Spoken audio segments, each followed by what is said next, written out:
crew as the ladies come.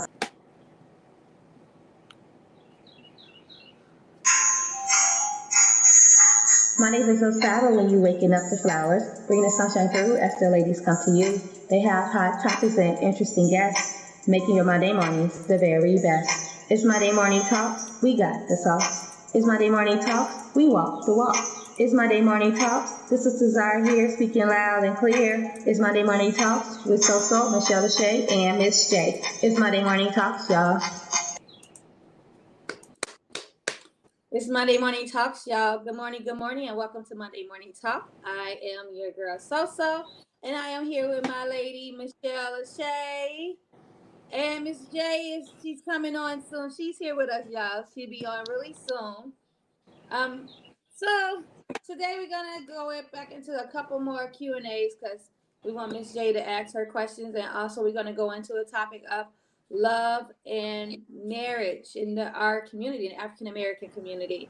But before we get into that, we like to talk about our weekends and what we did and how we had so much fun or none at all. So, Shell, since Ms. J is coming on, let's talk about your weekend. What did you do? My weekend was amazing. So Friday I went out to a play with my friend who's in town. Ew. We went to a play and it was so good. His name is Trey Floyd. It was a Trey Floyd production. So it was his theater. So he has a small theater out in Forest Park, Georgia. And so it was his production that he wrote. Someone else directed it though, but he wrote it. And it was really, really good. I cannot wait to go back to see him again. It was really, really good. So did that. And then we went out afterwards and just had classic old school fun. I got slightly intoxicated. So let's see here. Saturday, I spent the day. I dropped my kid off at a birthday party, and I spent the rest of the day sobering up from Friday. And yesterday, I didn't do much yesterday either. I kind of lounged around, ran a few errands, cooked some dinner. I was a bedside Baptist. I did church online. So, that was pretty much it. But it was a really, really, really good weekend. So, good. Yes. Good. Wait, Mark said, What it do, ladies? Yeah. Hi, Mark. Hey, Mark. What it do? So what you do, So, since we still waiting on Miss J? All right. Okay, hold on. Just my dog get out of my face, I can tell y'all. That's all right. So Friday I worked. We had fun. It was Friday. It was fun day. We did a cultural potluck in my classroom.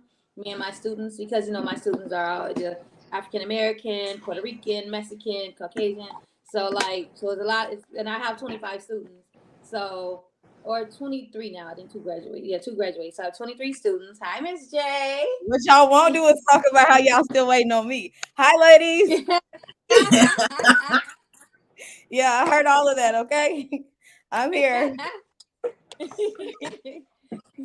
But don't you look so bright and orange today? Even the I glow know. on I your feel like face. I'm so dull. Wait a minute now. I need some Day glow like y'all got. Y'all glowing today. Where my glow at? Right. Okay, go ahead. So you had a potluck with all your students. Yeah. Okay. Yeah. So we had that potluck at the school. It was great. We had so much food. We had 2 massage tables out. One was full of entrees, and the other one was full of desserts. So it was raw. It was so much food. And then after that, I know a guy who's the manager at Scoreboard Sports Bar in Boardman, and so I went there by myself. I kicked it at the bar with some strangers, and what I'm saying, we got down, we got dirty. We didn't. We didn't get down dirty. Anyway, we just got down here. I did.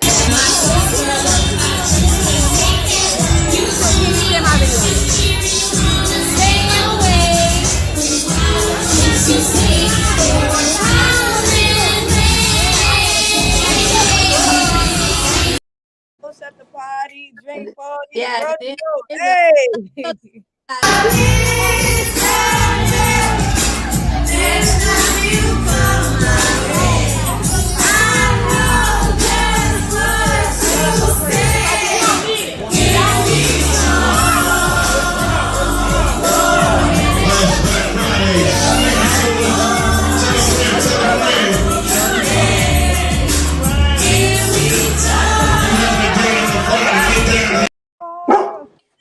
Hey. yeah, so I don't know Okay, who that. so you turned up this weekend.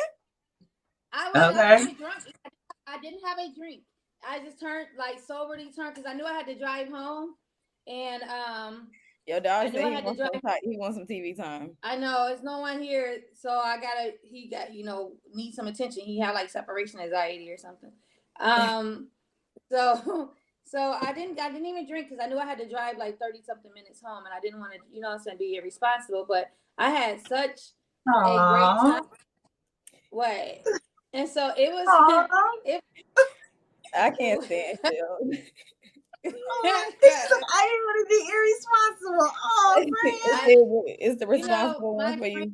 My friend, her sister, just lost her fiance in a drunk driving. A drunk driver hit him and killed him. So it's like I don't drive drunk, at all. But now it's like I don't even want. If I know I gotta drive a further distance, I don't even want to be tipsy. You know what I'm saying? Because that just like hit home. So so yeah, so I just made sure I didn't drink. But I'm such a fun person. I can have fun without drinking anyway. So it was like this one guy sitting next on this side and the other guy sitting on that side. And the one guy have like it's the drink they have called the fishbowl. So the cup is like I don't know if y'all can see my hands fully like this about this big. And he had like it's called a hurricane. So it had like Hennessy layer with Remy and then the little bottle of Remy in it. Oh, So yeah. Hurricanes. he was doing it. And he was slurping it down. So I got him like drinking and he danced. And then me and the guy, like we were like really turned in our seats. Like we percolating in our seats. I had a good time. And when I was singing that Tavin Cowell song, I noticed he was literally recording me on his Snap. Like as I'm singing, I'm like, you're not in your own camera. You're recording me. Okay, that's cool. So yeah, okay. Yeah, and then Saturday, what I do? I'll drop my daughter off. We had a podcast Saturday. It was lit. We actually doing a part 2 of what we talked about. I really need y'all to tune in because I need some. The ladies on my side in the comments, but I'm gonna need some more ladies. I actually wish y'all was here so y'all can come on the show. I be trying to tune in every now and again when I get a chance. And he had like y'all was talking about pee and coochie. They talking about what, Shell? It's unfiltered. Look, they was talking about what they was talking about, Michelle. Pee and coochies. It was saying if the vibe is good, does it make a whack vagina or penis great? And that was the one topic. Then we had another topic of what was it? It kind of carried on with that. I forgot, but we ended up off topic, and we got into the topic of women, how men basically make women in competition almost with each other, or how they put such a stigma on how women should look in this world when they looking at celebrities and then putting on real women. But then when they look at celebrities, like they look so good and so beautiful with their weave and makeup and everything. But then when a woman put it on, they got something to say about it, like, oh, post a picture without y'all makeup, or I like a natural girl. Or so it's like they put up such a stigma on women and how we should look in this world that it brings insecurity to us, or it brings jealousy towards us, or competition amongst us. And so it was a back and forth with thing. And like, so Fess wasn't there this week. We had the one guy, Jim, who's in my movie, and then my nephew. So it was me, and they was like piling up against me. And I'm like, hey, you need a woman. So we going to part 2 because I know Fess gonna want to get in on that. So we're doing part 2 Saturday. I need y'all here. I need y'all with me. I need y'all to have my back. You gotta text me and remind me. I got ate up Saturday, but you know what thing is? They ate me. They always do this to me. They'll eat me up, right? Because I'm the only female in there, so they'll eat me up. But then towards the end of the segment, they start to, what you're saying? You got a point. Okay, I can see what you're saying. I'm like, y'all just want this content, like, hi. You gotta remind me. Send me a text and remind me because I'm not on Facebook like that. So if I'm not on, I won't get the notification to my phone. So text me and be like, Miss J, we finna go live and I'll tune in. Yeah, because I need y'all. I be needing y'all with me. And then Sunday we filmed we still filming Joey and Jordy. Finally got a full cast. Hopefully it's steady. But we just filmed just one scene Saturday, and then we went over to Mojo's, this bar next door, and had a drink and whatever. I actually had a productive weekend this time for real. Then I went over to my cousin's house and she had this new game called Monopoly Bid. It's a card game. It was really fun. I lost. And you said Monopoly Bid? It's called Monopoly Bid. It's like a bid with Monopoly. So it's Monopoly cards. So you gotta bid on property. But your card, you get your cards back if you lose. But whoever get them, you gotta get 3 sets with the amount of properties that it says you can have. That's too much already. I'm straight. But it's fun. It's actually fun. Right, Monopoly is a lot by itself. Yeah, but this card game is kind of long, but not as long as Monopoly, and it's not a lot of paper money and all that stuff. It's a card game, so it's pretty good. So they give you an actual credit card? No, it's cards. It look like Phase 10 cards and okay. Because I played a Monopoly that gives you a credit card instead of you getting the paper money, you get the credit card instead, and that's why your money is loaded to.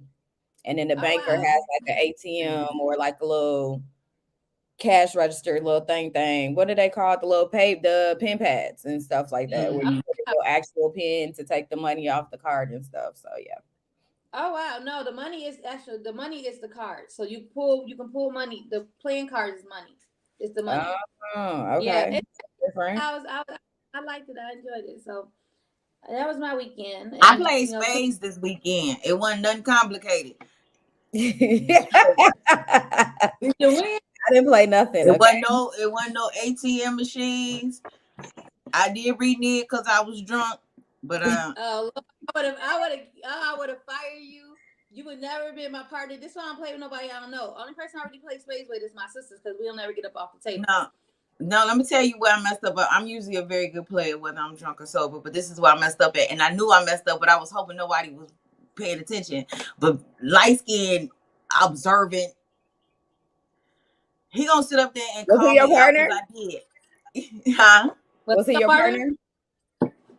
Yeah, no, he wasn't my partner. My friend was my partner. He was somebody else's partner. That's why he called me out. Right. Okay. That's why I was like, why he call you out then if he was your partner? Right. Okay. Right. I had a club that was hiding in my spades, and then I saw it, and I was like, and I know I had cut like 2 books prior, so I was like, I tried to slip it out real quick, and he like, oh no, and I'm like, he done caught on. You already knew what time it was. I did. I was playing dumb. I was like, what are you talking about? Ain't nobody had no club. What are you talking about? He called you out, sis. He saw it. Called me out. He did. And it was downhill from there. No, I was like, screw it. I wish y'all was out here because Tuesday, is Mardi Gras. It's Fat Tuesday. For Mardi Gras. And it's bar next to this barbershop. They're doing Fat Tuesdays, and this bar be killing it. Mojo, for Halloween, they snap, and they talking about they gonna have contortionists on the bar dancing. They gonna have costume. They gonna do this big old Mardi Gras thing. They gonna have a party. Have y'all ever been to New Orleans for Mardi Gras? No, I've never been to New Orleans, and I will go one day. I've never been to New Orleans. Period. It's gonna change your life.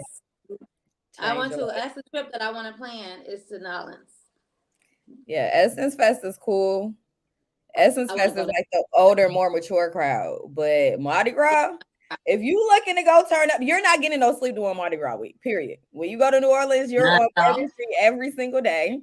You're going to see naked people. You're going to see people fighting. But it's fun. It's fun. And then they have parades galore. It's so many damn parades going on at one time that you can't even get through the main streets. You might as well walk. Or plan on walking all Mardi Gras week because you're not driving nowhere. And parking is atrocious, high as hell. But Mardi Gras is a vibe. So if y'all ain't never been, go. I highly recommend it. Oh my God. I was supposed to went a couple years ago for the Browners Brothers when they went out there. and I didn't. We didn't Good morning, go. Annette. Morning, Annette. How are you? Hey, Hey, Robbie. Robbie. What did you say? On them kids, Robbie. On them kids. We did a skit, and we was I a got I like couple. that cup. It was an inside joke. Huh? We did a. I like that cup. I don't know if y'all can see what's in my cup, but it's orange juice and I know a y'all little was in my splash. cup.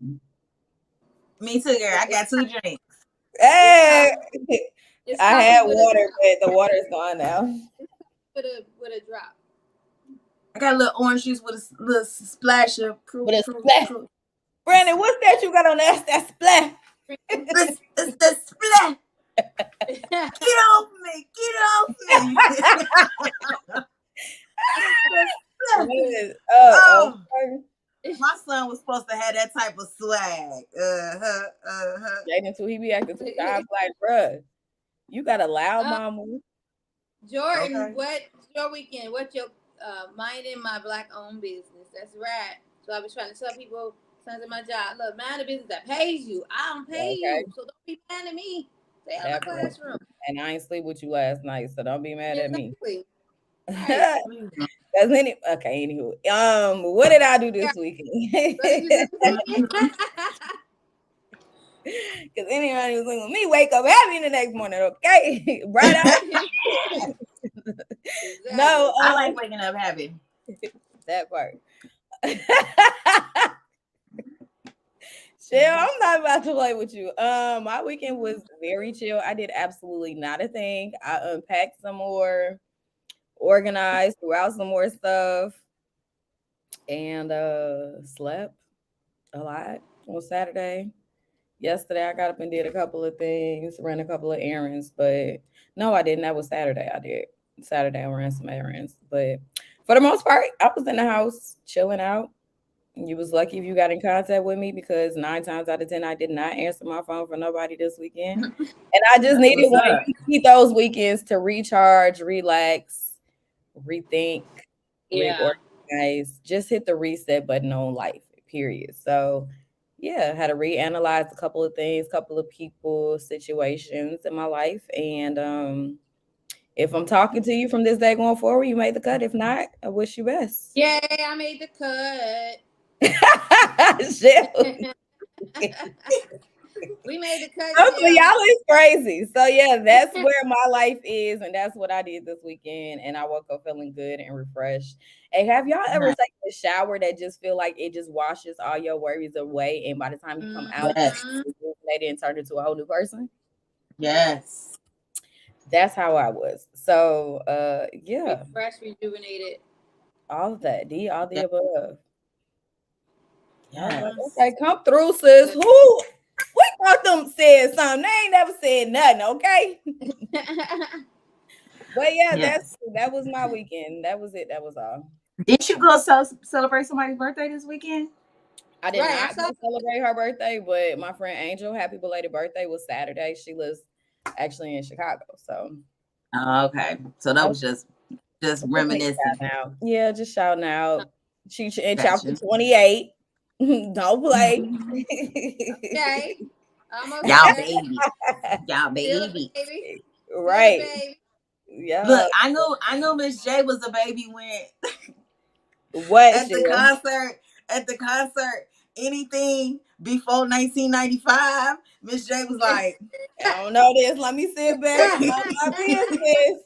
Because I didn't know the song, so I'm not gonna sit there and act like I did. And dude that was sitting on the right of me and Shell sitting on the left of me, they both singing every single word to the song from beginning to end. I'm like, I don't know. What song was no, it was many of them. It wasn't just one. Any of them, girl. Like because they went back. They started playing the New Edition movie, and then they went back. Is this the end? Miss J was sitting there like Instagram. You knew from when they was adults, so you didn't know. Man. She don't know Baby New Edition. You don't know the Baby New Edition. You know the teenage adult New Edition. All right. I know when Johnny Gill and Bobby Brown came along, and I know that was later on in their career, especially with Johnny because he replaced Bobby. I do know that much. However, it was some songs I was like, Huh? You know Mr. Telephone Man? Oh yeah, I know Mr. Telephone. Mr. Telephone Man.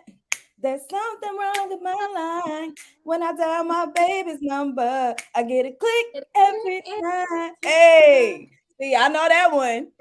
But anything before Mr. Telephone Man, you lost me. Because they was like 82, 83, 84. I was like, Yeah. baby, I wasn't even born yet. Right. Anything where Ralph's teeth was jacked up, then that's when it was. My baby used to have some jacked up teeth, and that's how I know You I did love him. say I that loved him through the shit. jacked up teeth. Yeah. I was like, I loved him through jacked up teeth and all, Ralph. You remember that, okay? I never judged you, baby. she's still in love with you to this But day. I saw To this day.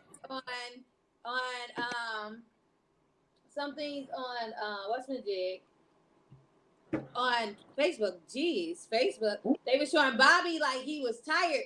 They was like, "Hey, can y'all hurry up? Because Bobby need to go. He need to go catch his breath." Now, when he was in Atlanta, Bobby was hitting every step. Okay, every Man. step I make. Bobby had did his Pilates. Every little step I take, we'll be together. But Bobby was. That was, I think that was early on when they first started the tour. Maybe I don't know if he didn't go down his conditioning practices, but he was on beat. He was hitting every step when we seen him last weekend. He was. What does being valued mean to you as a woman and a person? Already? Okay. That's a good question, Annette. Right. Angel come ready. I wasn't even ready. Angel came ready. Right. I love it. So for me, as a woman, being valued means by my partner, we are equally yoked in our relationship. It also means that you are respectful towards me. It also means that we follow each other's love languages. So, for example, if yours is words of affirmation and mine is physical touch, I need to feel your touch. I need you, you need me to feed into you and let you know when you're doing something good or when I acknowledge something that you're doing. As a person, that means, again, being respected. You know, if I put you on a certain pedestal, I don't care if you're the janitor or the CEO of the company. If I'm respecting you at the same level as both people, then I mean, overall, I'm expecting that in return. I need that reciprocated to me. So just, I mean, really and truly, it doesn't cost a lot for people to be kind and be respectful towards each other. That's all I need, is for you to be kind and respectful and supportive. Nice. That was a whole lot. Sorry, y'all. No, that was good. Tell every word. Go ahead, so. Okay, so I basically agree. Being valued as a woman, if sorry, someone's woman or as a woman in general, I expect respect. You know, it means sorry, y'all. The puppy said he need respect. Right, too, he need to get his hello RESPECT. Find out what it means to me. Here's someone at the door, so he's calling me needy. Yeah. Very spoiled. Okay, so basically, what does being valued means to me as a woman? It means, like I said, it respect. No matter who makes the most money or who does what, there should always be a respect towards the woman from the man or from another woman or whoever. I feel like women should be valued. Me as a woman or all women should be valued because of the loads that we do have to carry on our back. Things that we're so stigmatized in this country, and so it's like we have to rise so high, especially a black woman. And everything don't come easy to us. So I think we should be valued for that. We should be not taken for granted. We should not be disrespected or individualized from our skin tones or our body shapes or anything like that. As that's as a woman and as a person. If in a relationship, same thing as Jay said, like we need to value each other's love languages, treat each other as equals. It's not a 50-50 relationship. It should be 100-100. We both should be bringing in 100%. I don't believe in that 50-50. You know what I'm saying? Even they talk about like 50-50 with bills and all that stuff, that's different. But bringing in me, I'm bringing me 100%. I'm open. And so I expect you to retaliate and give me that same respect, that same love, that same 100%. Me, Shell, let's shake. Michelle, Being valued as a woman and as a person. You know, it's so crazy. I don't even, I don't think that I've known what it's meant to be valued as a woman. I don't think I've had true value, like maybe like once or twice, maybe. mm, Um, I'm starting to really see what being valued really is, and really noticing like who has valued me in life and who hasn't. Um, So to me, it's just having a level of respect for somebody, understanding, and like you said, accepting people for who they are. So accepting me for who I am, valuing me and my purpose and the energy that I bring to the table. You know, because a lot of people don't realize like how important with the different types of energy that people bring to you. So when you value that, I guess that's more of as a person as a whole. Yeah. But as a woman, just like just understanding that I have emotions, understanding the emotions, not downplaying the emotions, understanding, you know, my mindset and not downplaying it. In like Michelle said, my love languages, just basically doing things that you know that will make life okay for me, and I would do the same for you. So I'm not finna, if you're a logical person, I'm not gonna come with you to you with emotions because I value your thought process, you know. So I think that's what it is too. Yeah, so I feel very valued now. So I don't know, this is so crazy, you know. It's so crazy. mhm. um yeah, someone who just really pays attention to you and what it is that you need, and someone who also like adds to you without trying to subtract from you, you know. I think Mm-hmm. that's valued as well. So Yes, yes, mhm. yes. They Okay, see, next they see. through with the questions. Okay, Angel had questions written down. She been waiting for this. She Okay, well, she been waiting. She like, come through with the questions, let's get What would you it. change about yourself if you could? Who wants to answer? Ooh. I'll go first. Why not? Yeah, there you go. I think I would change. Oh, that's a hard question. Like inner self, I would say my way of like I doubt me. I would change my confidence in myself. I don't have. I might look like I'm confident or whatever, but some confidence in me I don't have. So I would learn how to be more confident with me. My Well, answer. you could do that now, huh? Yeah, easier said than done. You don't think I already been trying? I Well, got my little sticky notes on my mirror and my I am great. I am successful. I am loved.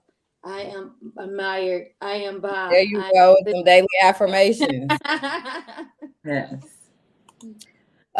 The one thing that I would change about myself is I don't want to say my ego, but it's slightly my ego and my ability to ask for help. Mhm. Because I'm so used to always putting on a superwoman cape and figuring stuff out on my own and not being comfortable or asking for help and being turned down, and being discouraged. So 9 times out of 10, if I really am in need of something, I'm gonna figure out plans A through Z Mhm. to figure out how I'm gonna obtain it. And if A through Z doesn't work, then maybe I might open up my mouth and ask somebody else for help. But normally, by the time I get to C, I'll be all good. I figured done it out. figured it out. Pretty much. Yeah, that's how it is. It's be a long process, but you're gonna figure Oh yeah, it Exactly. It's gonna it's get true. figured out one way or another. out. Yes, Michelle, I'm. Lee. I, What? I can say both of those answers because I have a very hard time. I'm very giving, but it's hard for me to receive. Hmm. Um, I'm quick to help, but it's hard for me to ask. Um, yeah, so it's very hard for me to receive. So I think that is what I would change the most because that affects a whole lot of things. If I could be more receiving and open to other things because I'm so used to being disappointed. that the only person who's never disappointed me is myself. You know what I'm saying? So, and then even when I disappoint myself, I know how to recover from that because I know what disappoints myself. You know what I'm saying? So, Right. definitely that. And then the confidence thing too. But that's starting to come out a lot more. The more I'm being valued as a person, the more my inner confidence is coming out and making me realize like how awesome I am because I'm being more valued, and it's making me really see like, who is the shit? You know what I'm saying? I told you not the other day, Shell, when you posted, because you was sexy this past week, and I don't know where you was going or what you was doing and who you was kicking it with. Maybe it was light skin. I don't know. Let me mind my business. We saw him later on that night. What? But sus was bad, and I meant to tell you when I saw you at the concert, you was looking good too. So sis is in her glow year, and I am so happy for you because you deserve it. Like when I see my friends glowing and being genuinely happy within themselves and with their selves, then I got to celebrate you because I know what it's like to go through those dark times and question your value and your worth, and then to overcome and achieve the happiness and everything else that you deserve. I love seeing it on you. So keep pushing. You got it. You on that right path. Thank you. That outfit took, baby, I ain't did that in a long time. You talk about outfit change after outfit. I had a whole nother outfit planned in May. I put that thing on. It wasn't feeling right. And I'm like, man. Your attitude it was so much fun. Your outfit got to match your attitude. It got to come all together. That's the thing. It's like what you put on, it just sometimes change your attitude. You like, yes, hey, okay, I'm bad. All right. So that's when you see them girls taking them pictures, and you want to take every picture. Exactly. You want to be just like that. You want to be all up in the camera. Yeah. So that outfit, that makeup, that hair, it brings it up a little bit more. And you know what's so crazy? Okay, I'm gonna say this and then get off the topic and go to the next question. But when I went to Doc's, which is my favorite little hangout spot. Okay, I didn't realize that was the Doc's off of Cobb Parkway, right? Mm-hmm. My spit, Zot, honey. Didn't even know. I remember you saying it, but it just didn't even register to me. And then I realized, I was like, this is the Doc's that she'll keep talking about. I'm going to have to come meet you. Let me know the next time you're going. I'll be up there. Facts, girl. Good times, honey. Good times. Hey, and join us at this point. Yes. When I walked in there, this one lady, went to go sit down, and this lady looked at me and she was like, I like your whole style, honey, from head to toe. I was like, oh my God. Little old me. Yeah. I could have won the Oscar. Honey, I was walking through there like hip mode. When strangers recognize it, that's when it really registers to you like this is real. Like, you don't even be trying, you just be you and confident. Yes. I was walking through there like I was the baddest bitch in there. Huh? The confidence from the inside shows on the outside, so people see it. It sure does.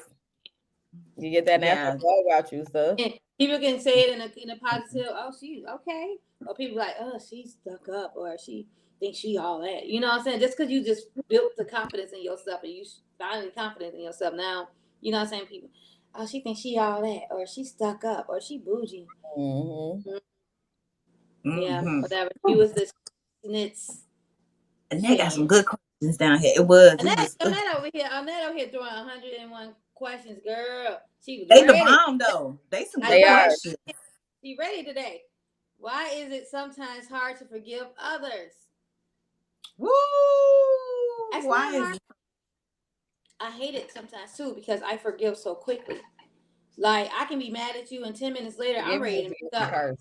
You know, it's like even no matter who it is, like even if it's a friend that did me wrong or whatever, it's like I cannot stay mad. Like I've been it out to 20 times, to you two times, somebody else 3 times, somebody else 5 times, and then I write it down. You know what I'm saying? I just been it all out, and then by the time I'm like chilling day, I'm like, that's why I never understand why people can be mad at somebody for like 3 days, 2 years, 10 years, 20 years, 30 years. I can't stay mad for 10 minutes. And I can't stand it. Sometimes I can't stand it. Sometimes I get mad at me. And I be like, so, stay mad. Like, stay mad. You I don't hate have it. to be mad. I think No. you just it's a boundary that has to be created, because for me personally, I feel like forgiving somebody sometimes can be a gift and a curse. Um, Mm-hmm. because I like was you hurt. said, so you can give somebody the opportunity multiple times and they Mm-hmm. still take advantage of you, and then it's Mm-hmm. like now you got to become somebody that you don't want to be with this Right. person because they have taken advantage of Fact. Right, Drew. Too much. like for me, I'm gonna be honest. Listen. I have allowed a person in my life for years and they still fail me every single Yeah. time because The I'm person. just this much of a hopeless romantic. I'm just hoping Mhm. that they'll get it together on the 55th time and we can prove everybody wrong. But then it also goes to like what you said. So you want to stay mad at them, but that does you no good by staying mad at them. So eventually Exactly. you have to let go of that anger, but you just gotta love them from a distance. Yeah, that's what I'm saying. Like I can forgive them so quickly. Like I know people who been hurt, as a kid, had a bad childhood, whatever, and they hold that anger in them for years and years and for all their life. Like I guess I learned to forgive in my heart so early on that like I'm very like forgiving. Like I'll forgive you in my heart. I don't have to deal with you because there's several people that I've forgiven in my heart, and I don't deal with them. But it's just so easy. It's not. It's not. It don't take hours for me to forgive you, And which is now sad sometimes because I be wanting to. Like, then you just did me so wrong. I ain't never. Oh, he bogus or she bogus. I ain't calling her. No, I'm done. And then like 5 minutes later, like, dang, let me just call. Then I be fighting with myself. It's like I just don't. I don't stay mad. I don't. I forgive too easily. And it it has been. also depends on the situation and the reason why you are put in a position to forgive that person. Like it depends on what this person has done for you to now um have to forgive them for whatever they did to you. Like if Mm-hmm. it's someone you're dating and they're constantly cheating on you, no, there comes a point where you have to put your foot down with them. Well, But yeah, if yeah. But even if I break up with them, I would forgive them. yeah, You know you what can I'm saying? forgive them, Or but just you know don't what take I'm them saying? back Like, anymore at this point. yeah, And it's like if it's a family member who keeps borrowing money from you and they never pay you back, like, okay, I forgive you and I get that you are in a financial bind, but at the same time, stop coming to me and asking me for money if you know that you don't have the intentions or you don't have the resources to pay me back. right. However, I still love you. Nonetheless, you're still my family member, but no, you can't borrow no more money from me. So, it's things like that. Or a friend who claims that they're a friend and it's a one-sided friendship. Like you got to I th- start asking questions and start, for example, I had a friend who told me that I was being a one-sided friend and I was taking everything from her, but I wasn't returning the friendship. And so I had to ask her, like, why didn't you ever come to me? If you know me for all these years and you know me as a person and an individual, I was going through a rough patch in my life. Maybe you should have came to me and said, okay, what's going on? Because I see that your pattern in our friendship is changing. That's the Mhm. also other thing too. We have to learn how to communicate with each other, because if you're constantly making assumptions in your head that this person is acting this certain way, or you got to constantly keep forgiving them. But what's going on that you can't fulfill this duty that you're supposed to be providing for me? You know what I'm saying? So it just really it really depends on the circumstances and the situation and the person. Yeah. Well, why is it sometimes hard to forgive others? Well, like y'all was saying, sometimes it depends on the level of hurt, how deep it is. Like it took me many, many years to be able to forgive my father. Um, just because of the level of hurt that it was. It took me many years to, forgive people who have done me wrong. Have I forgotten? No, not at all. But I also learned it makes it easier to forgive because I've learned that forgiveness isn't for them, that it's for myself. Mhm. So once I learned that, then it makes it easier to forgive someone in love and to move on. Um, so so that's where the I don't forgive part comes. But for me, it's just all depends on that level of hurt, like um, and what you did, and what you did. Like if you don't respect my no, if you don't respect any, if you just disrespect me in some way where it's just like, and you didn't have to do it. You know what I'm saying? I got a buddy now that keeps like, oh, well, I want to talk to you. I want to this, that, that. You I can't forgive you because you never respect my no. If the answer is no, you want to flip it around and try to turn it into a yes by changing the situation. You know what I'm saying? The answer is, can I come by? The answer is no. Then it's, oh, well, you know what? I got a package for you. Can I drop it off? No. You still don't I know. Yeah, you're still not respecting it. Yeah. So it's like that makes me hard to forgive you because, your apology or whatever it is, your intention is still malicious. You know what I'm saying? But at the same time, I will forgive because that's for me so I can have peace in my life. Because this little bit of peace and clarity I got is amazing. So I can't wait for us to be all peace and clarity. So yeah, definitely I think it just depends on the level of what it is. But that's why it's so hard to forgive if you just what it was and how because I've had people steal from me and then I still forgive easily. It's like because it's like, oh baby, you must have needed it. I ain't even gonna go there. But yeah, other people have done things that seem less harsh and I'll be like, man, okay. Be ready to drag, kill, stab, all that. Okay. Well, my friend right now. Before It's turning. Thanks, Drew. We so kind. Maybe our kindness will rub off on you, Drew. Okay. That part, Shell. That part. All right. So you right over there. Okay. I love your questions. Thank you, Annette. Okay, we're going to the next one. More of Annette's questions. I have 2 questions in regards to Black History Month. So this is the last day and the last Monday of the month. I do want to get into it once we get so back. Show what you drinking because it got you dancing and stuff. It's a little Simply Orange and a little Prosecco. That Simply Orange ain't no joke. Do you hear me? Mm-hmm. And a little Prosecco. They was on clearance at Publix. Oh, okay, even better. So you ready? You ready now? You got that caffeine in you? Say something, so we can't hear you. We can't hear you. You're not on mute. She is on mute. We can hear you. Say something now. Nope.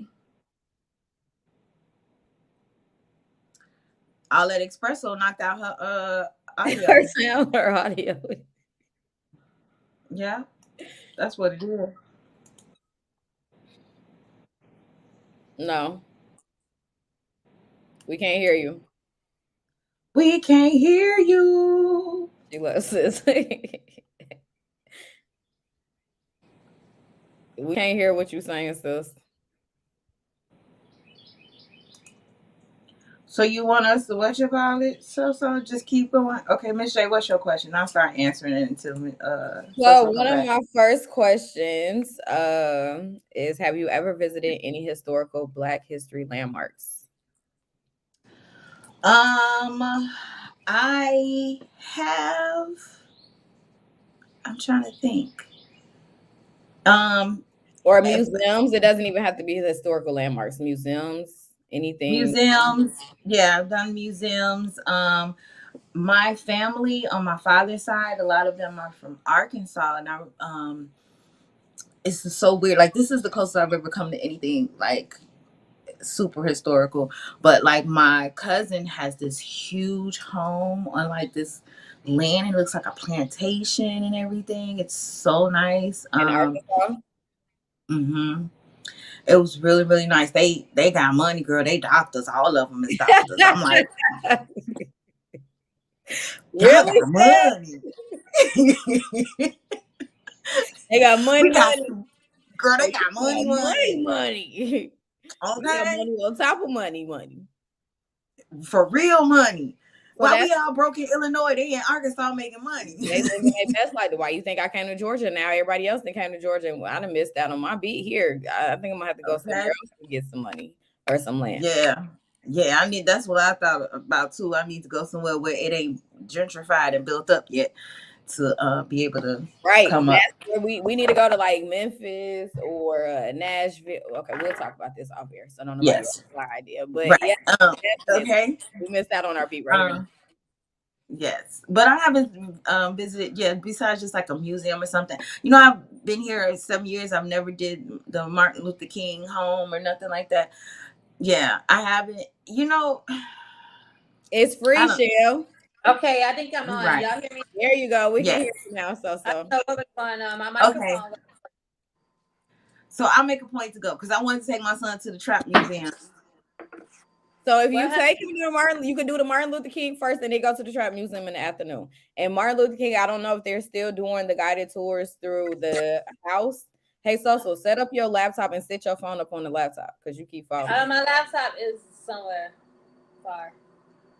Okay. I need to get a case for this iPad. It's my work iPad, so I need to get a case for it because my other iPad wasn't charged. So that's why I keep sliding because it's not in the case. But it's on the box now, so let's just see how it goes. Okay. But yeah, Shell, do the Martin Luther King tour if you can. Do the childhood home and then the actual Martin Luther King Center, and then go to the Trap Music Museum so y'all can be turned up at the end. Okay. I've done all those, but yeah. So have you gone to any historical Black landmarks or museums, anything to commemorate Black history? When recently? Just in general in your life. Historical Black museums. I don't think I really have. I can't remember. I don't go to many places. I went to many in Chicago. The Sabo. I've been there. So, I think I went to the hotel in Memphis too, Drew. I'm sorry. Lorraine Motel, yep. The Lorraine Motel. I think. I haven't been there. That's somewhere I do want to go. So I need to look up more where more will be out in Chicago. It's in like more. A lot of them are. It's a lot out south in the southern countries, and of course New York. But I need to. I mean, I've been to Harlem.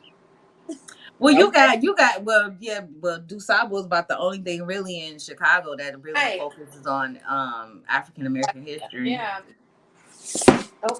All righty. Hey, look, this is not going to. Even the iPad mad about that situation. This is I need to. Outside, but I don't want to. But that at Chicago only have DuSable. Shell, shut up. I'm sorry, friend. Keep talking. I don't even know what you said. I'm just sounding like everybody's laughing, so it looks like I'm laughing too. But because as soon as you was like, hey, ain't nothing out here, my iPad was like,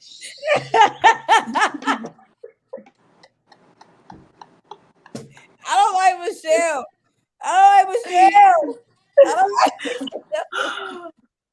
I'm finna go and stand up. I'm finna be a spoken word comedian. Good luck with that. You say one joke, now you're a comedian. Yeah. That is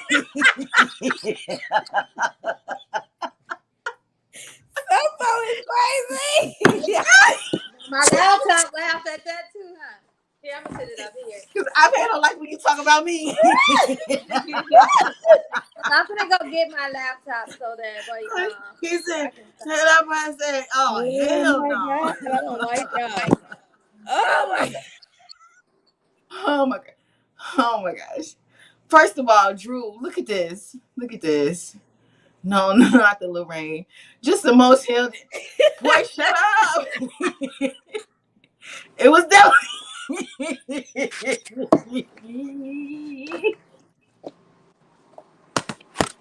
Y'all got my stomach hurting. The Trap Hotel is historically Black. Oh my god. Oh my god. Oh god. I'm sorry, y'all. I don't know what's wrong with that. Whatever they got in them cups this morning, please excuse them. You telling our business, so don't do that. Look, I don't put the coffee down. It's the mimosa for us. So you were asking your questions, Miss J? Yeah. So the first question was, have you been to any historical Black history landmarks or museums? Okay, yeah. That was the first question. Yeah. Okay, so landmarks, yeah. Of course, I've been to on the streets of Harlem, you know, the Apollo Theater. There you go. Yes. Those are historical Black landmarks. Brooklyn. No, it's coming to every city in New York. Basically. Brooklyn, where Brooklyn at? Where Brooklyn at? Where Brooklyn at? Okay. For me, I have visited the Cyber Museum, as well as So has said. I've also gone to the King Center here. I took a tour of Martin Luther King's birth home, which is all free. I wanted to do Um, that out there, but they was you have closed. to get there very, very early. That's the trick to getting the tour to the house. Like I said, I don't know if they're still doing it because of COVID, but pre-COVID, you had to be there or go like throughout the week when it's That's not. what happened. That's why we didn't go because of COVID when we was out there. Oh yeah, We because you couldn't were here get just in. last summer, right? Um, I've also visited a slave plantation in Charleston, South Carolina. I've gone to the French Market in New Orleans, where it's now a shopping center, but they used to trade slaves as soon as they came off the boat. Um, and I've also visited the Edmund Pettus Bridge in Selma, Alabama, where Bloody Sunday took place. So all of those historical landmarks, I have visited. The Lorraine Motel is on my bucket list, even though Drew has not gone there. He said he was at a motel that was very black. So maybe we can add that to our bucket list. What'd you say? No, it was definitely black though.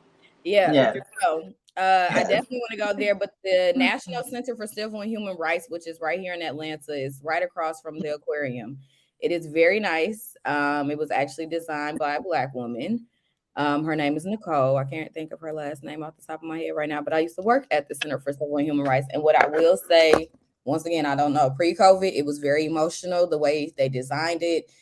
It tears at your heartstrings or pulls at your heartstrings. And so make sure you got some tissue to take it all in because it tells a lot of stories of our history and our people. A little bit post slavery, they touch on slavery, but not as much. And then it also touches on world issues with social injustice. So definitely highly recommend it. I think the tickets were less than $20 when I was working there. They possibly could have gone up by now, but they were less than 20 when I was working there about 3 years ago. So I definitely recommend that as a place to go because they even have a stairwell built like the Lorraine Motel where Martin Luther King was killed at. So, Mm. Oh, yeah. that's what. Who was that? Okay, yeah, that's what my friend was talking about. He was saying that they had built.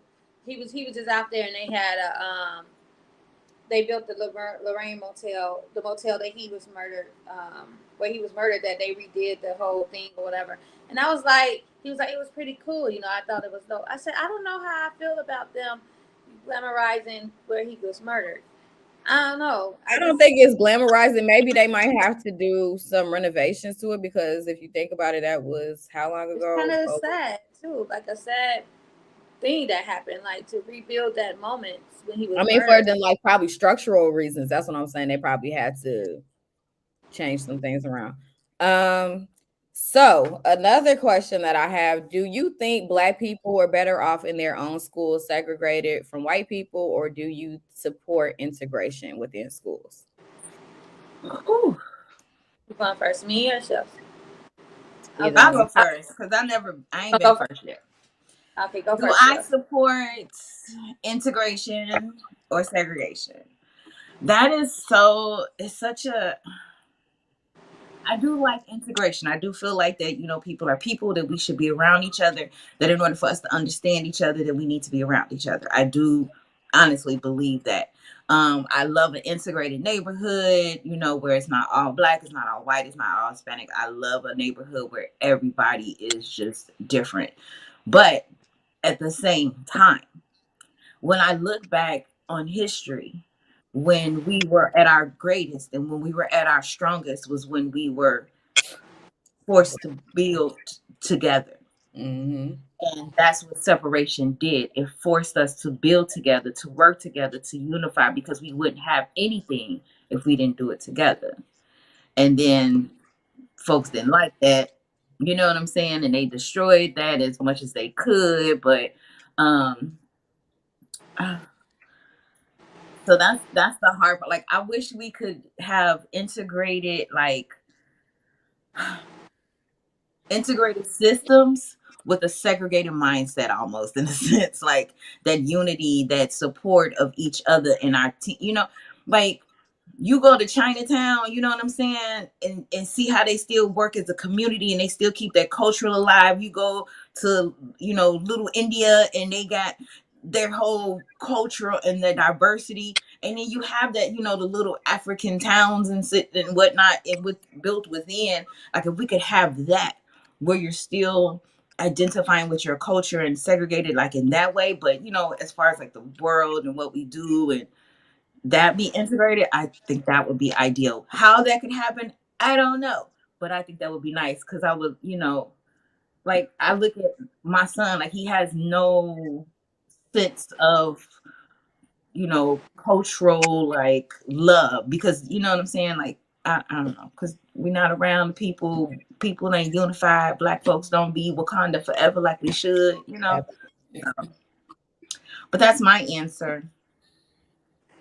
But that's my answer. What about you, So?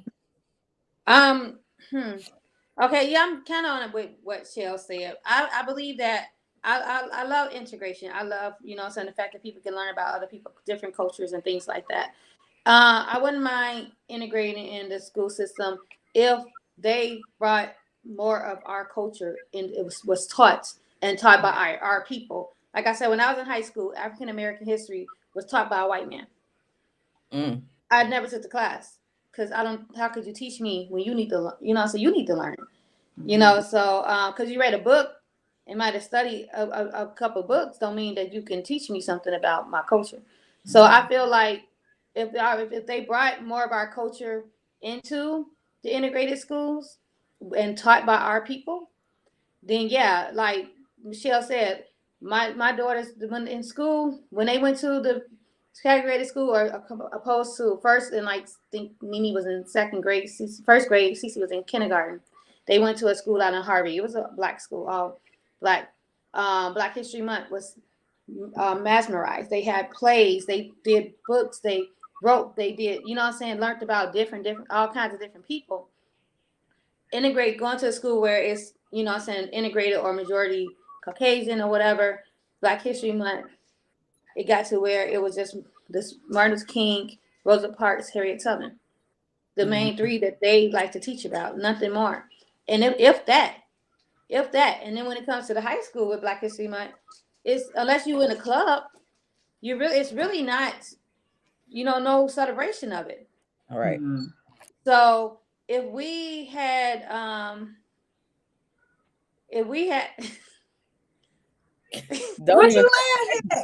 Don't even click on that comment. Don't even click on that comment.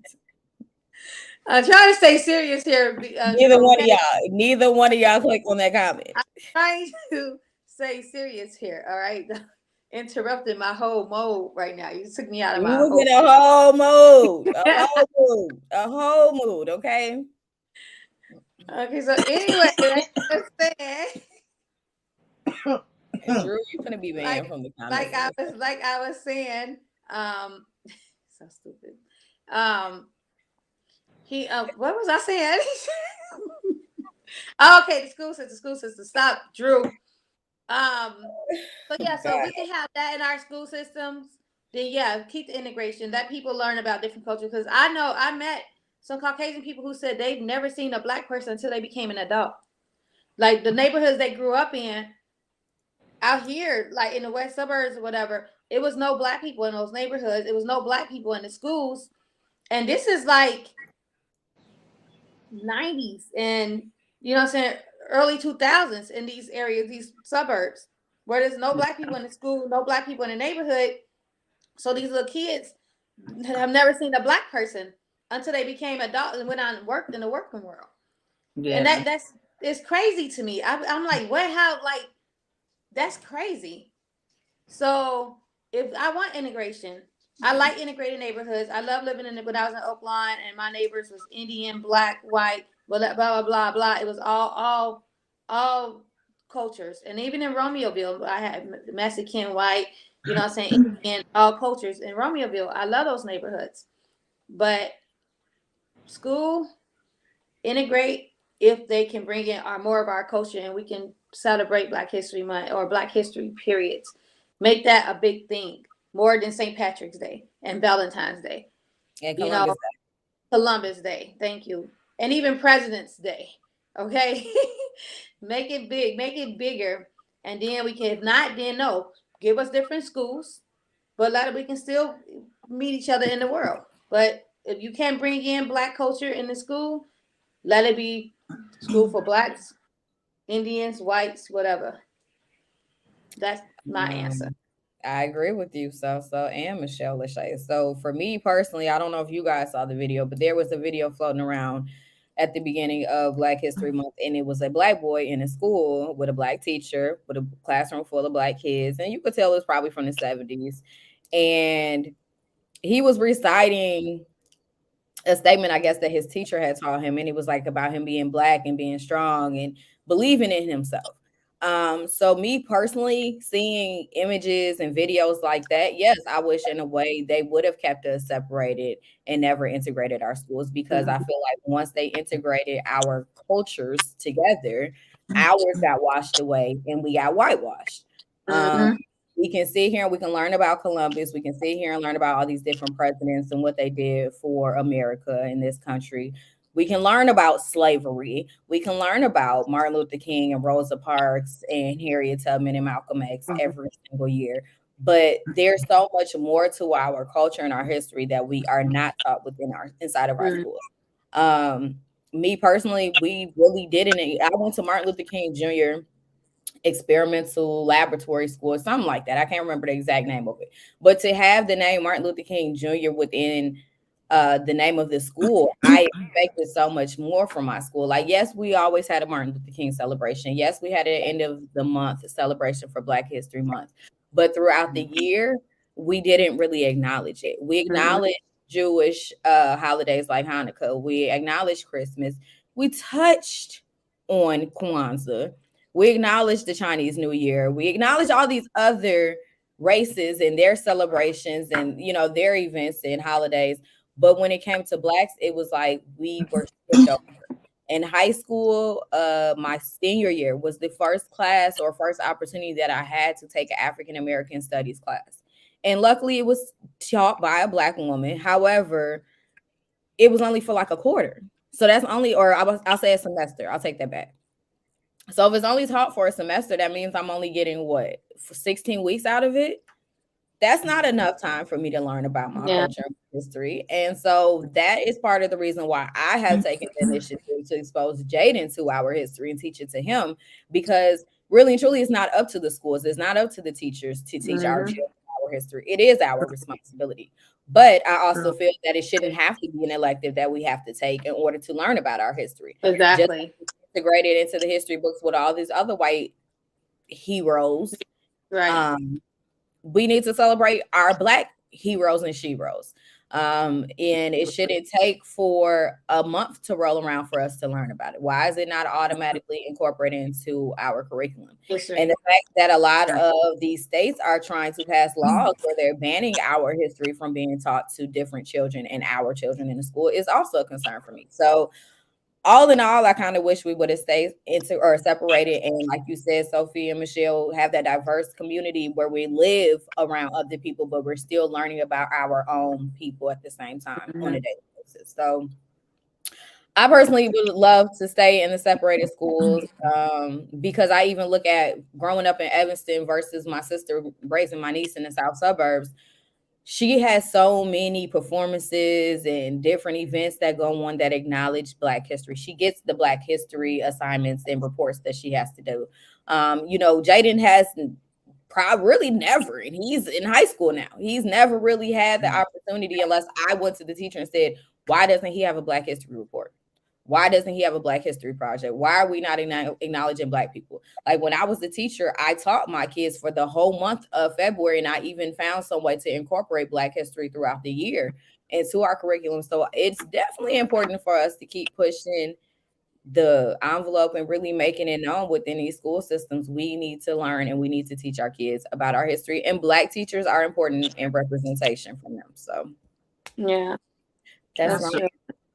That's like when in the school I'm in now, Chicosi University, so for Black History Month, we stood up and we told students about a black someone big and black and African American in the beauty industry. You know what they started or whatever. And when I worked at G Scan, I had my students do an assignment where they had to look up somebody in the African American in the beauty industry, and they had to write a little small report about them, and get up and read about them in front of the classroom, because in our industry, so much of our stuff has been stolen. You know what I'm saying? So we push back. Oh, we're pushed back also. So it's a lot of black people that discovered so much in the beauty industry. So you need to know about that too. So yeah, it's very important. It should be integrated schools within the beauty industry. But that's another topic. So go ahead with your next question. What the heck? You okay? Go ahead. You can show it because I And mean that's it. anyway. Anyway, in this day and age, it seems to not matter. The system got what it wanted: separation of our people. This is true. That's true. This is true. What did Mark say? Mark said he's been to the MLK Center, Tuskegee Airmen Museum, Emmett Till Museum, and a few others. Where's this Emmett Till Okay. Museum Yeah, at? where is that? I ain't never heard of no Emmett Till Museum now. Don't be telling us falsehoods, getting us all excited. Right. Talking about some Emmett Till Museum and it ain't nothing. You know, Mark be exaggerating. Let me stop messing with him. That's my friend. Don't be throwing Mark under the bus. Hey, Mark, I text you this weekend. Can you text me back, please, when you get a chance? Thanks. Thank you. Get on it, Mark. And so Mark is a friend. Right, that's Michelle's friend. Let's make that clear. That's Michelle's friend. Well, thank you, Drew. How did you know Honey Christmas is my favorite? They are delicious. They are. Honey Crisp and Pink Lady. Honey Crisp and Pink Lady. Mississippi. Mark is a worldwide traveler. Thanks for that resume, Mark. Or bio, should I say. Thank you, Mark. Mississippi. Who's finna go to? Oh, that's right. He did get killed in Mississippi. Right, so I was trying to figure that out too, why they had it down there, but it doesn't make sense. I'm scared of Mississippi. Mississippi is one of them states I do not stop in. You so silly. I was gonna move to Jackson, Mississippi, but then I was like, ain't nothing out here. My daughter, her grandma, her great grandma, and some auntie up in Mississippi. My brother was in Jackson State. Yeah, they live in Brandon, Mississippi. And that was the first time I seen a flying cockroach, and I damn near lost my mind. And people was looking at me like I was crazy. I heard about them, but I feel like that thing flew right towards me. Yeah, I was in Texas the first time I saw one. Yeah, that's a terrifying experience. I thought it was a beetle. My friend was like, "No, that's a roach." I'm like, "What the heck?" That's a terrifying experience. I tell you. They be trying to give them fancy names and call them palmetto bugs. Girl, that is a flying roach. Okay, and I don't care how you want to cook the cookie and how it's gonna crumble, but baby, that is a flying roach. That's nasty. Get it away from me, okay? I don't want no parts of that. Do y'all want to go back to one of the next other questions, or y'all want me to do one more question? You can do one more. Let's be on the scroll. How long? See, she put some more. We got to scroll all the way down for it. She guys, 1, 2, 3 more questions up here. Okay, well, I'll do one more, and then we can do one of her too, because it's already an hour and 8 minutes in. So, who are some Black people who inspire you? It can be either famous or your ancestors or just anyone. Oh, do you want just names? We don't need an explanation, do we? No, just names. I mean, if they're personal ancestors or family members or friends, I mean, just you can give a slight little bio on who they are, but you can just give names if you would like to. It's up to you. Okay. So some people who have inspired me, definitely Maya Angelou, Gwendolyn Brooks, Nikki Giovanni, Langston Hughes, of course, all of those infamous poets. My grandfather, Cloudy, on my daddy's side. Geez. Danessa Myricks, who was a makeup artist that I love. Jill Scott. I was really never really like a Harriet Tubman fan because it was like she was just so commercialized. Like, okay, Harriet freed the slaves. Mm-hmm. But when I saw the movie and I got a little bit more insight on who she, is or was rather, I have more respect for her and much more respect, and I feel like I can channel a little Harriet within me sometimes. Yeah, that's all I could think about off the top of my head besides, the obvious. But yeah, definitely those people, definitely my poets and a few family members. But yeah, that's it. So. I was gonna say so. What about you? People that inspire Black women. If I go into like celebrity wise, I would say somebody like Diane Viola, because she started her career kind of up in age and how far she went and just how strong she go, and she's like one of my favorite actresses. I would say, of course, Maya Angelou. Just reading her poetry or whatever, and then Lisa Nichols. She's a motivational speaker. From what she came through. I love it. I would say Joelle Lee, who's a great esthetician. She focuses on African American skin, teaches how just everything. My girl Monica Harris, because she's inspiring because of what she built, her spa, her mobile spa, and just all the traveling. Everywhere she goes, like she just acknowledged. And you can go into like far as ancestry, if you want to say that. I would say like Annie Malone, who like put all the Black women on, like people like Madam C.J. Walker, and gave a lot of Black women jobs in the beauty industry, and they came up from her from there. And of course, always my grandma, my mom, being so strong and raising all the kids they had. That's like admiration on its own. They didn't have so many kids, but so them, and then of course me. I admire me. I admire Michelle Lachey and Miss J. I really do. And, I'm at y'all too. Okay, y'all keep me on my toes, baby. And then of course all the women in my circle, my sisters, my cousins, my friends, like I something about each and every one of you all I admire. It inspires me. So that's my answer. Okay. So for me, I would definitely have to say Oprah is someone who I definitely admire and aspire to be like, especially within this field. She has gone from being like the only Black woman to host a TV show to successfully now having multiple other businesses, to being a billionaire, to everybody just knowing who she is as an individual. I mean, you say the name Oprah, you don't even got to say Winfrey, you know enough. Mm-hmm. Okay, big O. Like Beyonce. Oh, that's there you go. There you go. You don't even got, that's what I'm saying. You got to say her last name. Big O, you already know who she is. My daddy definitely is somebody who inspires me. Oh, we saying men, or that we talking women? I mean, women, no, men, just whatever, people. whoever, just whoever in general. Oh, dang, I'm sorry, Ben, that I left y'all out.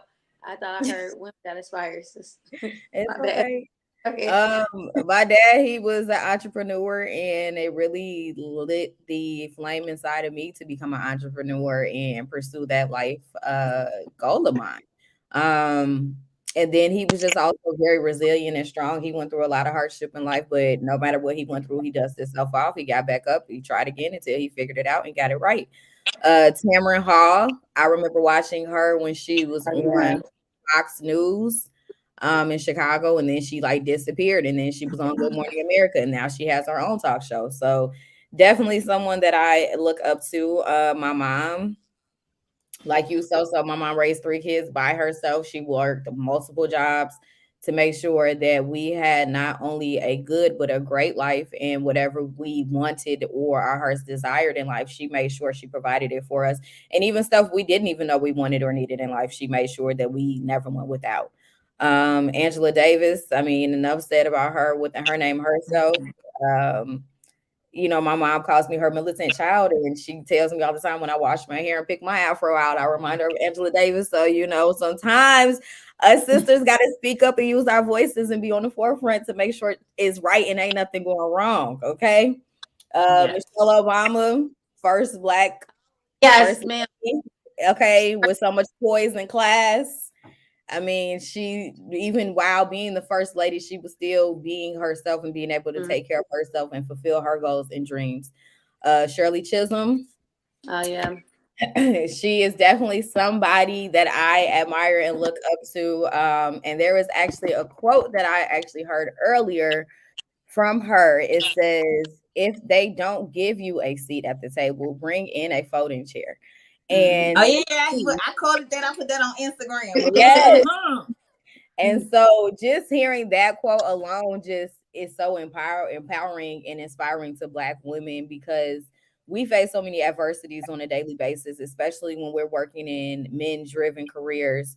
We're always constantly having to fight to prove ourselves to, get a seat at the table. So just for her to say, if they ain't gonna give you one, sis, bring one and create your own. And that's just been a motto that I've just been really living by. And nobody's gonna stop me from what I want to achieve and what I'm going to achieve in life. And so anybody who needed that today, there it is a word from the late great Shirley Chisholm. Okay.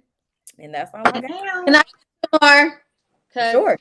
Got Candy from Housewives. Candy Burris. Mm-hmm. Yes. I love her. That mind girl. That mind her, yes. That is just she reminds me of me, but she's doing it so much 100 times better at this right now. So right now, yeah, because like she have an idea in her head, she jumps at it and creates it. You know what I'm saying? That's kind of me. Like I have an idea and I always thought she was a Libra, but she a Taurus. Yeah, I mean, she's a Taurus. Yeah. So and I'm like, she got to be a Libra because the way she, you know what I'm saying? That's some Libra stuff. So people that see, I admire her and Regina King because she's another one of my favorite actresses, and I admire her. And now she's out there producing and, you know what I'm saying, doing what I'm trying to do and be. And so like I just be watching her, listening to her. And so yeah, so those are the two that I had left out. And the men. No. Angela Yee's my other one. Oh yeah. Yeah. Because I wanted to be on 92. Oh my God. Give me a, Shay, we love you. I was on a Zoom with her. You was on that Zoom call with her, right? Who? Jordan, Angela. Yes. Yeah. Yeah, I read that too. My 8th grade teacher. She was the only adult that showed me respect. My mother was an absent parent, so my teacher filled in her shoes. No one knew what she was doing for me. She was in my life up until I had my first child. That's what's up. That's really nice. Teachers matter. That's out to your really do matter. Yeah.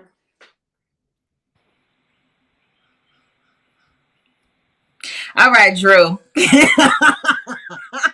I love Drew when because we try to have a sentimental moment right now. Here you go, Cherokee and Mandingo. Okay, thank you. We like Drew. Thank you for sharing that with us. All right. So Ms. J, you have any more questions, or are we going to send some Annette questions? We can do one more of Annette question, and I think we need to wrap it up as 1:18. Yeah. Yes. Next says, which one? That's what this one says is the last question. What is the craziest thing you've ever done? Shelves. Sorry. What is the craziest thing you've ever done? How often do you put yourself out your comfort zone? Y'all like that question. No, this is the last question. But I like this question better. I'm taking away your. I can't tell. I plead the fifth. I can't tell y'all that. That I can't tell. Well, what is the craziest thing I've ever done? Craziest thing you've ever done. All right, we got to say the first. What is one of the craziest things? Let's go there. Everything that I've done. Question in it. Bars. Okay, non-violent. No, I'm kidding. I don't know. Oh, Annette, you finna get me like. I'm trying to think Craziest thing I've done. I think does crazy mean like adventurous as well? Well, I say the craziest thing I've ever done is, I think I said this before. The craziest thing I feel like I've done is getting somebody's boat in the middle of the night at the docks in Riverdale on 138 or 100, whatever that is. You know On what I'm talking Highway about. 138, yes. And so again, and yeah, and it was like the middle of the night, and me and my friends, we got on the dang on Chicago River, pitch black, on these dudes' boats and Girl, kicked it. And then it was me and my friend, and then I called my other friend, and her crazy self came and got in the boat too. So you know what I'm saying? I think that was the craziest because we literally could be, food for the fishes, and nobody would have known who did it Michelle, do you or see why. the way I'm looking at you? What is wrong with you? I was young, girl. We didn't care. We was young. We used to ride down Lakeshore Drive. This is back in the day when everybody used to be back up at White Castles right there on 79. yeah, And we used to Yes. ride down there. I used to call yeah. that cringe dog. Me and my friends used to Yes. be up We at ride park. down Stony, pull up in White Yeah, the Castle. Dude motorcycle used to crew They used to be parked lined up up on like yes. the east side of the street, and we used to get out and be out there kicking it. you had the motorcycle crew at the White Castles parked up, rough riders riding through on their motorcycle with their leather jackets. That used to be the fun days. When nobody Yeah. shot us. Right. Yeah. Dude used to jump in the car. Yeah, it was so much fun. Well, But you look back on it and you be like, yes. girl, what you do that for? Yes. Well, That was one of my crazy things in life. I've done plenty more. That was crazy. Spray painted somebody's house. I've done some stuff. So, but I'm a good girl. God has saved me. Praise Jesus. praise him.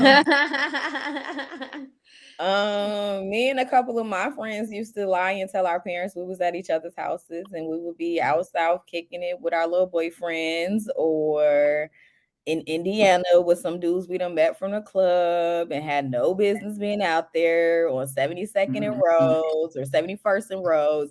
Oh, we used to be Ooh, all over through this. East Yes. side.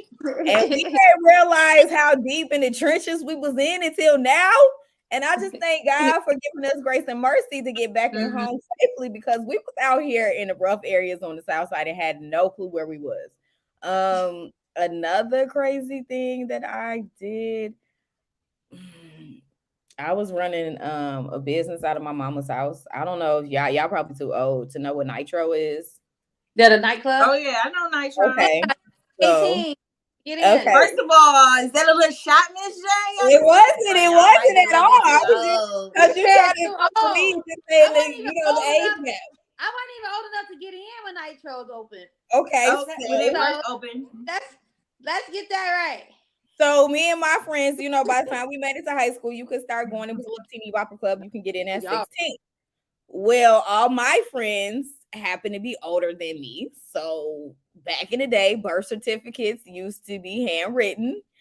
I came up with an idea where I recreated my birth certificate and made a business out of it, so all my younger friends could get in the club with us, and they was not questioning us because we had our student IDs and our paper birth certificates. And yeah, I was running a business out of my mama's house, and she didn't know it. She knows now. I mean, prior to me saying this, but she knows that it was happening. She was so mad at me when she found out, and I really should have been charging people more than what I was.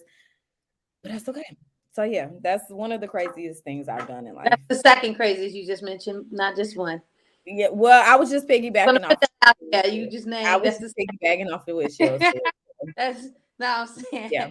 So don't try that you was only one time crazy. I don't know what you're talking about. So what is the crazy stuff you've done in your life? Right. I think oh shoot, I done did some crazy stuff. I think one of like the most craziest was me getting I was at Jaguar, nightclub Jaguar, and it was a guy there. The club owner for some reason always thought me. I think he thought me, my sister, and my cousin was strippers or something. Because every time somebody big or with money came in the club, he always walked us in there to them. And so we would like, okay, you know what I'm saying? Like, of course we ain't gonna say we ain't no strippers. I mean, Right. I don't know thought with that. I don't know because we was pretty skinny or whatever. I don't know, but he always walked us to the big people or whatever. So it was some guys there, and one guy had a motorcycle. He was talking to the club owner, and the club owner was trying to like He's like, yeah, get on the back of his motorcycle. Da, da, da. My dumb butt gets on the back of this guy's motorcycle, let him ride me around. I don't know who this guy is because it just took me way out somewhere to a whole nother state. Right on the back. Wow, so let him ride me around. Yes, roll around with this dude. This is not a couple blocks. Because it was my first time on a motorcycle. A couple blocks on the motorcycle with this guy and back to the club. Thank God I got back to the club, but yeah, that was those who they recognize you. So look at the comments. Who? Sibley and Dixie Howie. Shut up, stupid. But wait, you just know where Jaguar is. First of all, did we see that? Was you with Drew? Look, was you with Drew on a motorcycle? Because I kind of feel like he might be talking about you in your situation. I don't know. I was in my 20s. I was drinking. It might have been Drew. Drew was talking about doing 195 on a motorcycle. He was out there being hot on that motorcycle. Well, good thing he brought me back. Thank you, Drew. Oh God. And another thing, I did so much crazy stuff. I remember one time it was Halloween. I'm sure you all probably did this. So what we stayed at in Harvey, we stayed on it's called the dark side. So when you're going in, you can walking from across the street from the Key Markets. If y'all Shells, you from Harvey, you know what I'm talking about. The Key Market, you can walk through this little field, and it's like some bushes or whatever to get to the dark side. So we stood in like the little field, and when the cars rode past, we was like just throwing eggs at the windshields of the cars, as in this cars splattered eggs over there. That don't sound crazy. That sounds ghetto. Yeah, spray painting the house is ghetto too, Shells. It was. Hello, I never said it wasn't. I was 13. That was more bad. That was more bad because we was like 15, 16 or whatever. So that was just some bad kids. But yeah, we would throw them eggs, and then one car stopped, and so we ran. But they couldn't really see us because we was in a bush. We was in a field, so they just knew like ash was just getting thrown, but they ain't know they couldn't see, like, who was throwing it or whatever. We was bad. Oh, the craziest thing I did was go with this guy after the club. He drove us to a cornfield and we got into it. Girl, I didn't even think twice about him taking my life. Good thing he just wanted what I wanted. You know what, Annette? I mean, that happened. Annette, let me tell you something. This one time I left work. I tell this all the time because this was my favorite pickup line. I was working at Super Kmart, okay, and I was waiting for this girl to come pick me up from work. I worked overnight, so it was like 5 a.m, and I'm sitting there waiting on her. And this dude came and sat down next to me. He was like, "Excuse me, baby," and I'm like, "Yes." And he like, "You work in the health and beauty section?" And I'm like, "No, I work in checkout." And he was like, "Dang, because you sure got a lot of health and you sure got a lot of beauty." Bye. If I didn't go home with him after he said that, I went home with him after that. Literally 30 seconds later. Come on, not that we took a line. He got in the drawers? That was a good little line. He said, "What you doing?" I'm like, "I'm waiting." I hope it was a real good visit. It was. And then look, and then to make matters worse, oh my God. There was a guy in the car in the back seat, and I was sitting there. I got in the car, I ain't paying no attention because I got in the front, and then I turned around, I look in the back, and I'm like, I knew dude. I had with dude a while ago, like a few months back, but dude just wanted to go. Yeah, where did they come from at 5 o'clock in the morning if you was getting off of work? Where did they just randomly come from? Girl? Who knows? I don't care. But all I know is he was like an angel in disguise because I ain't had no ride, and there wasn't no such thing as an Uber back then, baby. But baby, that dude was in that back seat, and I was like, "Oh well." You ain't want me? What I'm supposed to do? Sit back and be like, "Oh my God," you know what I'm saying? Whatever. Yeah. Well, yeah, I ain't think about that either, and that dude could have choked me out. But guess what I did? Have fun. There you go. Yeah. There you go, sis. Well, yeah. No judgment zone here. No judgment zone. You live your life. YOLO. Just be safe. Just be safe. Nowadays, you can't do what we used to do. You can't put yourself in that danger like that, because nowadays people don't care about they crazy. They show they crazy. Like they tell you they crazy before they even crazy. Yeah, so it ain't, we can't be just going over people's house we don't know no more, that we met on the party line, or that we met at the club, or stuff like that. Right, party line. So now it's so I had me a little boo off the party line, and he came and saw me when I was in the hospital. My daddy was like, "Who is this boy?" Ain't it crazy how we had the party line where we couldn't even like see how the person looked, but people like, oh, don't online date because it's scary. You get to see the scary person, you know what I'm saying? Some people catfish the whole time. Yeah, you be catfish the whole time. But we could have got catfish on the party night, but the party night was okay to go meet the people and all this stuff, and it wasn't scary. You know what I'm saying? But in that day, people say, "Oh, he at nowadays." Man, we done met some people off the party line. It's crazy. I done met a couple people at the skating rink that I met off the party line. Yeah, the Markham skating rink. No, Rainbow. Used to be on the north side. Okay, I was saying Markham skating rink. I remember we had a big old fight. We had a big old fight at the Markham skating rink. Yes, that part. I don't know which part. We didn't get you to your comment in time, but all the parts. Nothing. I won't say it. Nope. Huh? What you gonna say, Drew? Right. Say it. Say it with your chest. That's your way of getting us to ask you what you was gonna say. So it obvious. Is. So obvious. Why Mark so quiet? Why he ain't telling nobody what? Where's Mark at? The Markham skating rink was interesting. That it was a lot. That was like the juke center of the world right there. And I remember when it was me, my daddy's, my stepsister, her brother's girlfriend. We were at the skating rink. I was like 17, I think, 17 maybe. And so my stepsister got into it with this girl. They had beef in school. She had to be like in 8th grade, 7th or 8th grade, and so probably 8th grade. So they was fighting, and then so we like nobody jumped. So they said the girl said who was fighting my stepsister jumped in. So then her brother girlfriend jumped in. So then somebody else jumped in. So then I jumped in. I don't know what happened. I'm fighting. I think I was fighting. I must have been fighting with my eyes closed. I was sitting on the car and I'm fighting somebody. I'm sitting on the car. You fighting with your eyes closed. So how are you fighting with your eyes closed? I don't know, because my eyes had to been closed, because when I opened my eyes, I realized I was fighting a whole damn family. Like I just feel I'm on a car just swinging people off me. I'm like, where are y'all come from? Then I look over, I see my friend, my stepsister fighting a lot of people. What? I didn't.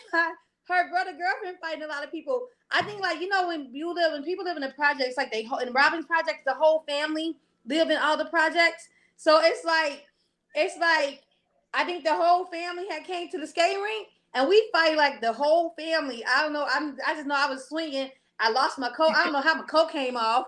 I thought it was zipped up. I don't know. They got zipped my coat, or I don't know what happened. I just know that I was fighting the whole family. Sitting on the car, just fighting. And I'm looking. We was okay. Hold on, because Martin came back in the comments. Mark said, "I am a born again, sanctified, and filled with the Spirit. I repented. All of my craziness has been washed away." And then he said, I got that story from the Ghetto Boys. A man playing tricks on her. Oh, no. He stood about 6 or 7 feet. I'll be seeing in my sleep right now, and she would tell you this story. Because we talk about this story all the time. I was calling Priscilla right now. Yes, ma'am. I swear it was crazy, but that's one of the craziest things I did, fight a whole family. And I didn't even know I was fighting a whole damn family.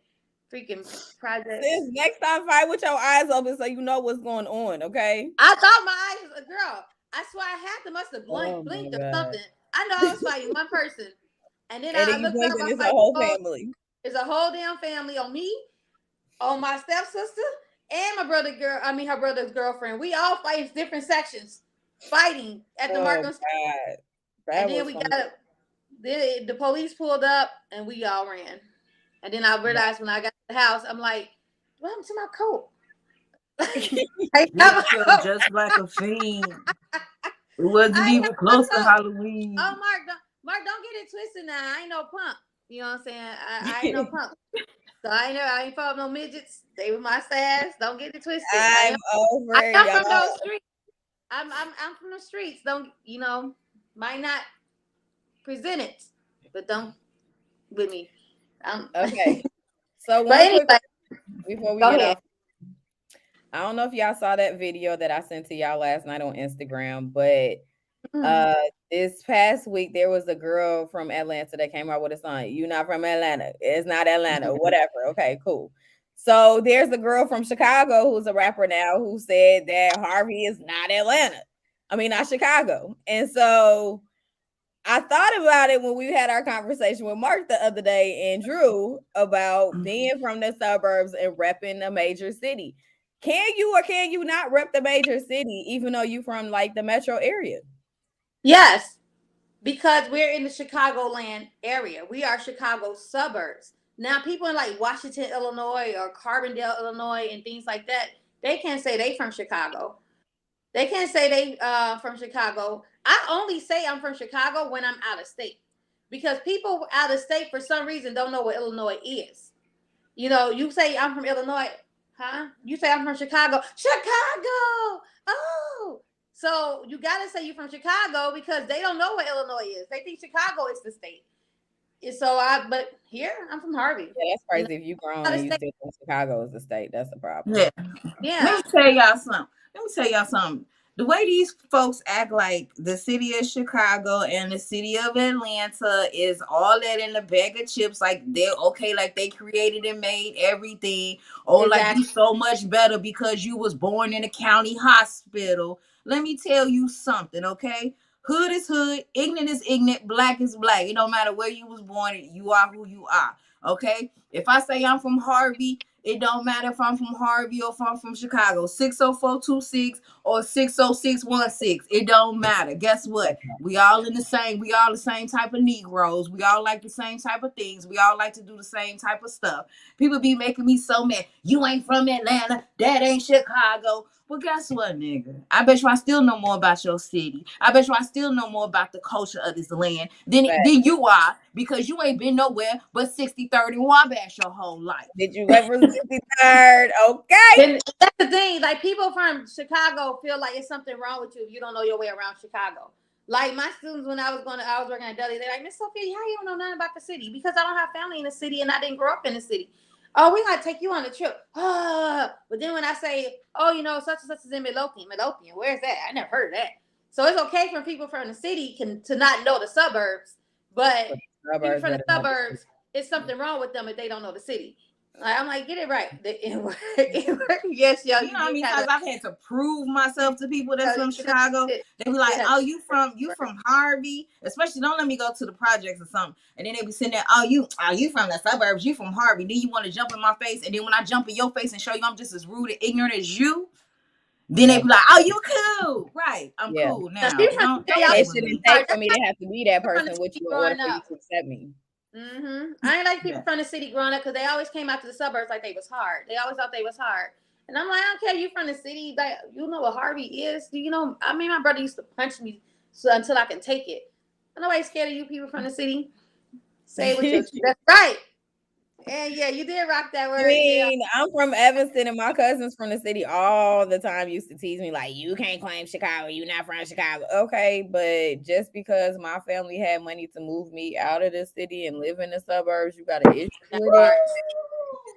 I ain't trying to be shady, but my mama wanted a better life for me instead of being exposed to inner city. And I ain't no shade to nobody who lived in the inner city. Just know that you weren't as privileged as we were to live in the suburbs, okay? And just because I might talk white and proper, I'll still get with your Nick. Okay, don't play with me. Where's that? Keep playing with me. Because that's what I was talking to. When I talk to people on the phone, so they're like, "Where you from?" And I'm like, "Harvey." No, they be like, "You from here?" I'm like, "Yeah." Where you from? Harvey. For real? Oh, you sound like you from like Massachusetts or something. How people from Massachusetts sound? Can you tell me? I want to know. Like, I never talked to anybody. If you're from Massachusetts, can you just leave a voice message or something so I can hear how you sound? Goodbye. I don't think I know anybody from Massachusetts to sound like them. She'll do that. Drew, if you can keep calling yourself a mandingo, I can say the N-word every now and again, okay? You keep saying the N-word, I'm gonna keep saying the N-word, okay? I mean, saying, let me mind my business, get back in my lane, mandingo. That's a word. I live in North Carolina, but Jersey is written all over me. Yeah. That's right. That part. I mean, see this? Oh, we read that comment. Mark ain't saying nothing. He one of them people that's from Atlanta that be like, you sure ain't in Atlanta. But Ellenwood is the okay. Where's Ellenwood? Is that the suburbs? The suburb of Atlanta. Oh, so like Bougieville. Exactly. Very bougie. Where you at, Mr. Bougie? Mark, yeah, bougie with that boy. Yeah, bougie boy. Yeah, bougie boy. So, he a bougie biker. That's what Mark is. He a bougie biker. So we're gonna wrap it up and keep it tight. Get it right, get it tight. Get it. Because the Mandingos is coming soon. So thank you all for tuning in. As always, we love you all. Annette, Mark, and Drew, you all always come through. We appreciate y'all so much. Reach out to Antonio. Did you reach out to Antonio, Michelle? Haven't heard from him in a while. But thank you guys again for everybody who tunes in, everybody who's always tuning in and help, commenting and just keeping up with the conversation. We appreciate y'all so much. If you all have not already followed us on iHeart with Monday Morning Talks, please follow us and click all the shows that you viewed, all the shows, so we can move up on there. Also, follow our YouTube page, Monday Morning Talks, and our like our Monday Morning Talks Facebook page, please. And we also have a Monday Morning Talk group page, so join that as well. So thank you guys so much. We love y'all. Any last words, ladies? Tune in next week. We love y'all. Next month is Women's History Month. We should talk about Black women because we Black 365. That's all we know. We've had to talk about it, right? What's that? Right. What you? Because we talking. Probably because you said.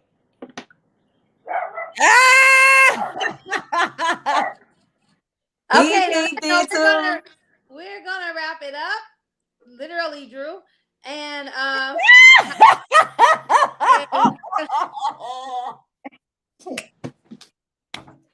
and I'm dead. Oh, wow. I'm literally Sophia's iPad right now. I